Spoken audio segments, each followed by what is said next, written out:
Hey guys, so today we're going to be talking about Nee Sensei Do You Know, or Nee Sensei Shiranai, which is a 2019 live-action J-drama. I don't know why I said that weird. It's a J-drama. It's a live-action adaptation of a manga, which we did one a few days ago, Coffee and Vanilla. And the funny part about this is Coffee and Vanilla is published by the same company.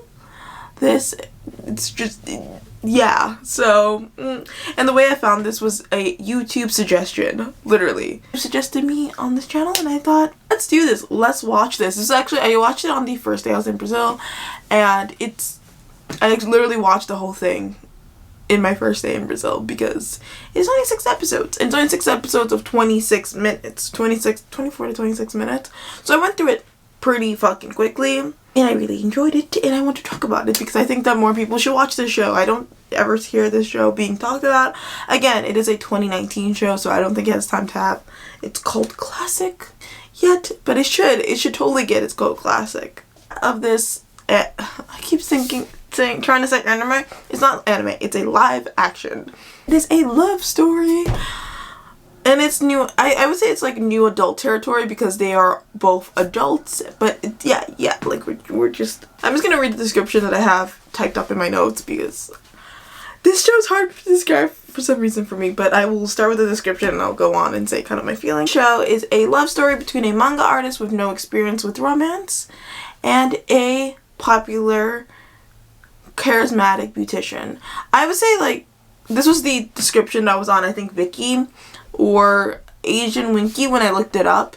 I don't really think that this is necessarily, it's like at the most simplified point. So basically, it is a love story.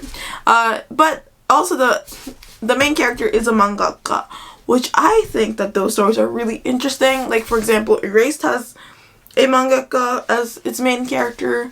And especially because a lot of these are based on mangas, it's really interesting to see the other side of mangas. I also like the show, there's like another show where there's mangas or like publishing and stuff, and I think those are so interesting. Even like harem show with the mangaka is pretty interesting. Edo Manga Sensei, like I just really like the world, knowing or seeing the world of being a mangaka. I just think it's interesting. She writes for Shitter. Actually writes a series. She literally, the show starts pretty much with her saying that she's someone who likes to write things for girls in order to make girls happy. So she's very much a girl supporting girls kind of gal.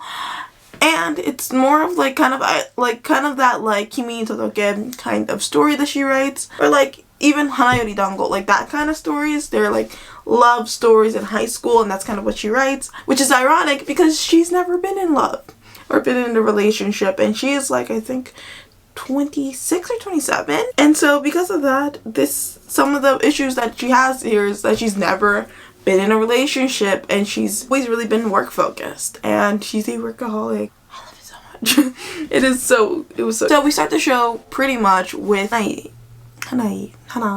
He calls her Hana throughout the show, but like if you read the subtitles it says Hanai, so I don't know if her name's Hana or Hanai, or if he's just the main guy just calls her Hana to be cute, but I'm just gonna call her Hana just for the sake of this video, so if I'm wrong, I am so sorry. Hana is a workaholic mangaka. She's been doing this since she was in high school, and this is pretty much the only life she's ever really known, at least in her adult life. She moved to Tokyo to pursue this and go further in this, because obviously certain towns, it's just like New York and LA, people move to those cities just to experience, especially to get into their careers. It's kind of like how YouTubers move to LA to be YouTubers, you know, technically, because even though technically you can do it from anywhere, just smarter because you have meetings and stuff, so, you know. So after a meeting at her manga company, she kind of realizes that she's kind of let herself go, and she really feels like she needs to change something. She needs to get her hair washed, or like feel pretty. She needs to feel like a girl again. And so she goes to this very high scale salon. Like she just walks in and she's like, do you guys do appointments? And she says it a little bit more shy than I am, obviously, but she's like, do you guys do appointments? And they're like, no, we do not. And she's about to leave, and this beautiful man goes, It's okay, I'll do her hair. And if you can't tell, that is the main character of this series. This beautiful man just goes, I got it.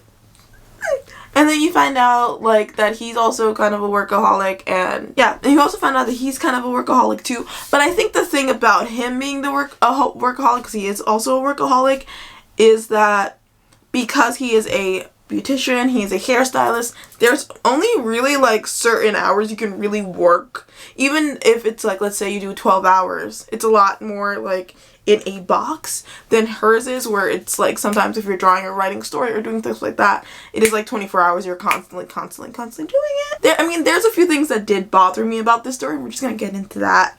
Basically, explain who Ichi is, and that is the main character, the guy one, the love interest. Is it Ichi? Sorry, I didn't realize I didn't explain at all. I just started using his name, so oops. I understand that Ichi is supposed to be a really, really, really good hairstylist. He has been in magazines. He's kind of like almost like not necessarily a celebrity stylist, but he's done celebrities. And although that is the case, he is, again, I understand that relative to how busy she is, he is not as busy, but he will literally like sit outside her door all day. Like there's scenes in the show where he literally just sits outside waiting for the whole night into the morning. And if he is someone who's constantly booked, I would think that he wouldn't have time to do that. Also, another thing, so one of his clients that constantly comes in actually gets a role in the live action version of Hana's manga. Comes the hair and makeup guy for this girl who's in the and it's just like, how do you have the time to block out if you're that busy? The girl just asks her like, oh, can you be my personal stylist and stuff? And because he's also a stylist. He's a stylist, hairdresser, and a makeup person. And he just decided that he can do it. Even though he's supposedly booked all the time, which is what they established in like the first few episodes. And they were just like, fuck it. It's the last few episodes. Things have changed. I doubt it. Because he's saying how he never likes to not take an appointment from anyone or ever cancel on anyone, and then they just don't explain that, which, I mean, it's a manga, but still. A romantic manga, and you can't really take those too seriously, or like as if they work in real time, because time's so weird in certain shows, so it's fine. But it's just something that kind of bothered me a little. The fact is, when he did the makeover, I didn't explain it well, but I meant Hana's first makeover, in the first episode when they first meet. Like, she was like, oh my god, I feel so ugly and I'm not presentable. She's still really pretty. She's really pretty. She has glasses on and stuff, and her hair is like, I'm doing work around the house, kind of. But I think that she is pretty. I think even without makeup, which obviously it's a show, she's wearing makeup, but without makeup, she looks really pretty and everything. But it's like, well, no, I look like crap and blah.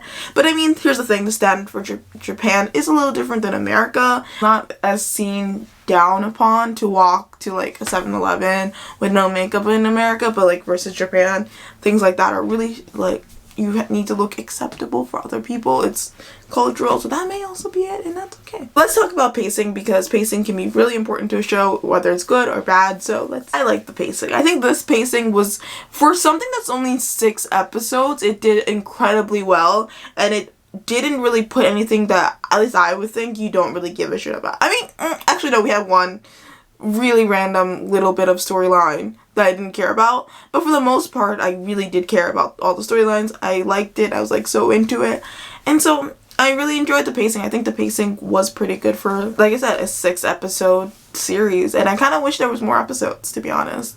I hope that they make a season 2. Obviously I haven't read the manga, which I did buy the manga, so hopefully if it's not too kanji heavy, I will try to read it and stuff like that. It isn't translated into English, so the only way to read it is through the Japanese manga.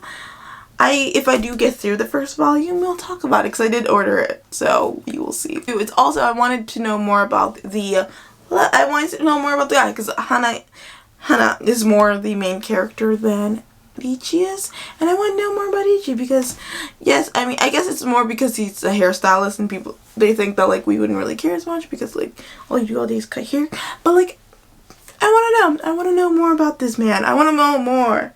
Okay, because this is a love story. There's 2 parts, you know, to me, love stories. So, yes. I really like the look of this why do I keep saying manga?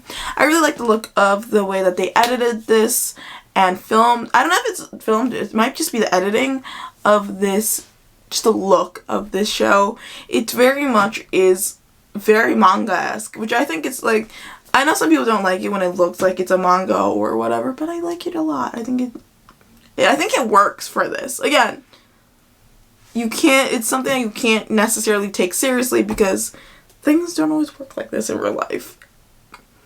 But in like this whole like, you know, like in a fantasy, in this show, it's like, I do think of it as like a fantasy show, even though it's a romance, because a lot of it just wouldn't happen, like it just wouldn't happen in real life, but it's cute and you can like something and know that like, if you, first of all, he asked her out after meeting her once. That doesn't really happen, really. Like, I feel like that's really rare. They barely had a conversation. They didn't really know each other.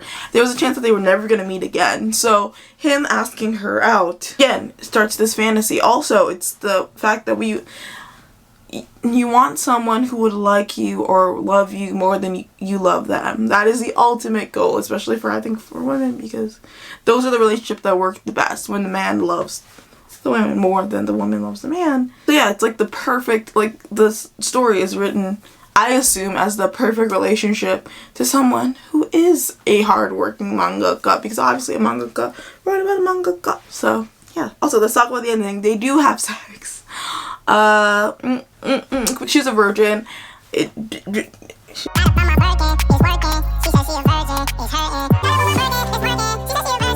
She a virgin. It's hurting. I watch too much TikTok. Anyway, so she's a virgin, but they do have sex in the end, and I think, and the sex scene is filmed very Japanese style. You don't know that they actually had sex until the end, where it's like, oh my god, I lost my virginity, and she actually writes it in her phone for notes for when she maybe will write about it in her manga. So yeah, that's how we found out that she actually did it, because it just seemed like really chill though, which I think is really, like, it just seems like a nice experience with someone that you got to know for a long time, because I think they did date for like a few months before this happened. And in the very last scene, and this is why I need a season 2, you find out that he has a ring. He has a ring. They had sex for the first time, and he's gonna propose to her. So it's cute. It was a cute ending. I like the ending. It's cute. Could have made it a little bit more obvious that they actually did have sex, but then it's like, it makes sense that they didn't too. So I don't really. It's a J-drama. Like, it's also like in K-dramas and J-dramas, even if they kiss, I'm like, oh my god, they kissed. Oh my god, there was a kiss in there. Yeah, we get really excited. So yeah, hopefully you guys enjoyed this video. I feel like I didn't talk enough about the plot, low-key. So if you guys want me to talk about the plot, just asking as a suggestion, would you guys want me to go more deeper into what the plots are for some of these shows and movies and stuff like that? Let me know. I will talk to you guys in the next video. See you tomorrow for Vlogmas. Ooh, my foot fell asleep too, so ow. Oh, it fucking hurts so bad. See you tomorrow for the next day of Vlogmas, as I'm gonna film more videos today, but I'm just gonna wait for my foot to wake up, so hoping it hurts so bad. Okay, bye.